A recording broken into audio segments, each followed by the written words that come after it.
Hey guys, today we're at Dreamhack and we're doing this in English because we have two exclusive interviews. We're meeting a world-famous StarCraft 2 commentator, Apollo. You all know him, you all love him. And also, we're meeting Ben Baker, DeMusliM, professional StarCraft 2 player participating in Dreamhack. I'm standing here with Apollo. Apollo, another Dreamhack. You are here as usual. How are you feeling? Really good. It's moments away from the top 8 show starting here at Dreamhack Summer.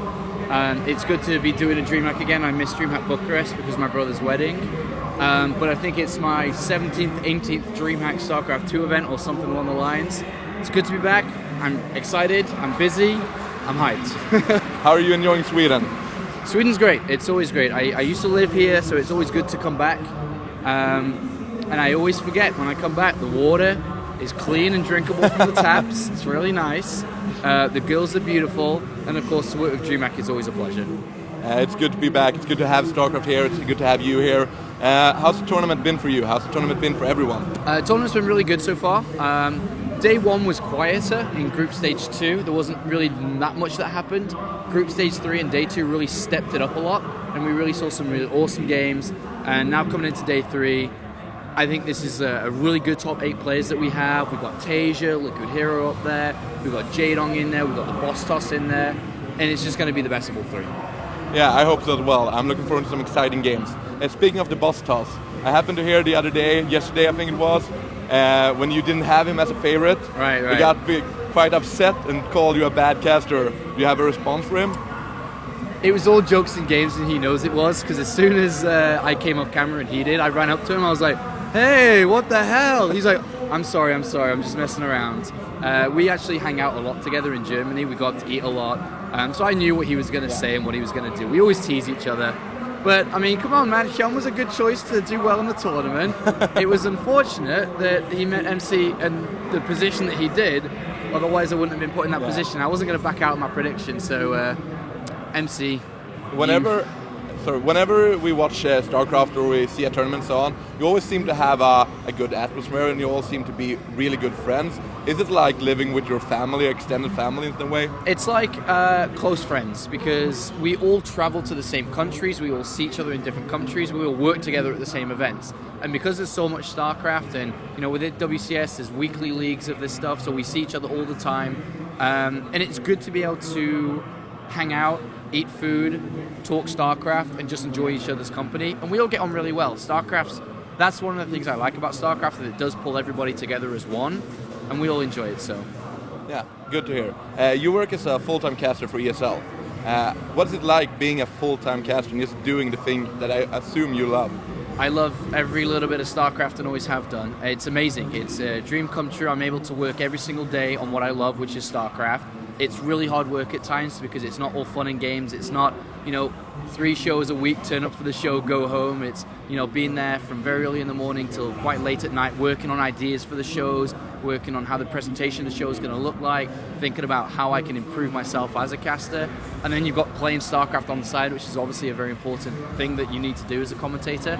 It's busy, it's really hectic, and everybody puts in a lot of hours, but nobody complains because, like you said, it's the dream job. If there's anyone watching this that wants to be a caster, do you have any tips for how you go about or what you should think about and so on? It's the industry in itself, StarCraft, is very difficult to break into to work as a full-time employee or something.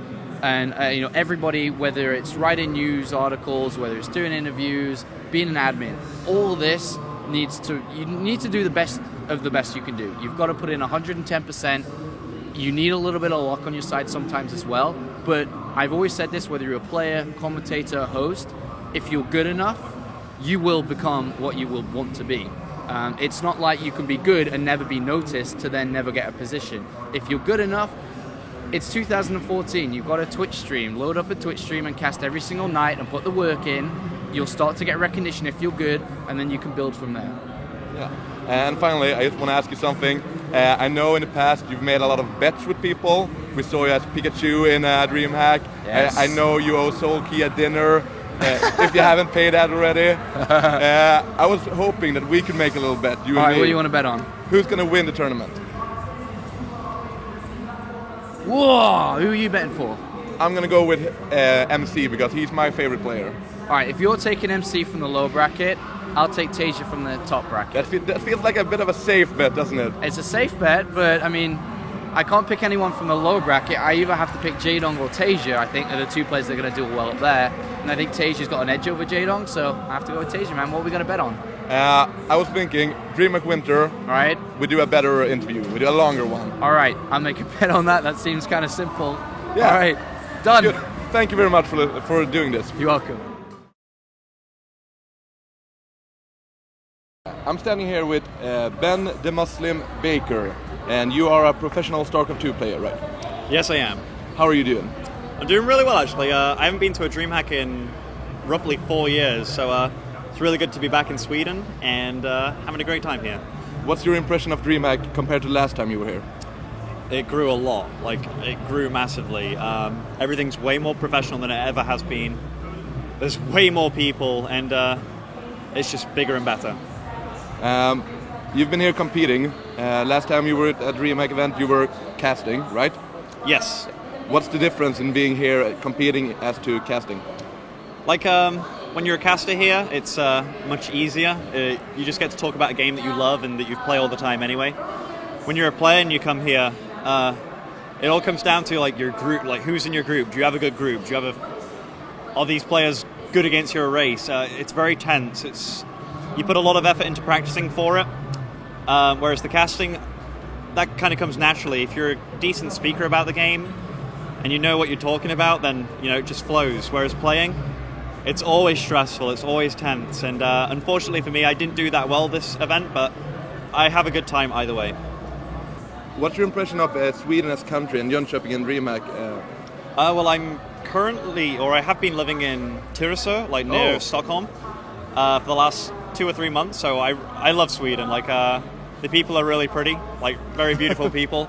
They're also they have dark humors. They're pretty reserved people, but once they're talking, they're totally fine. But yeah, it's a lovely country to be in. It's a little expensive, but if anybody ever gets the opportunity to live here, totally recommend it. It's a great place. It reminds me of if you think about Middle-earth, like Lord of the Rings, yeah. I think of Swedish people and Scandinavians in general as elvish people. They're just mystical kind of guys. So yeah, I have a really good time here. I like that. Often we're just the cold people up north, Yeah. Like Game of Thrones, north of the wall kind of thing. Yeah. Good to hear that you enjoy your stay here in Sweden, that you're currently living here. That's amazing. How about this tournament then? How's it been going for everyone else and so on? What do you think? What's your prediction for? Well, for predictions, I'd have to say I think Tasia's going to win, just because Tasia's so awfully strong. Besides that, I'm cheering on my teammate now, Jaedong, and I'm making sure that he's feeling good. I'm giving him massages in between games and stuff, keeping him cool, keeping him relaxed. Yeah, it's been a crazy tournament with lots of upsets, which doesn't usually happen, and when we have these upsets happening, it just makes StarCraft feel alive and good and strong again. I saw you earlier sitting next to Scarlett when she was playing MC. Yeah. And she won 2-1, I believe. Yeah. What's her chances?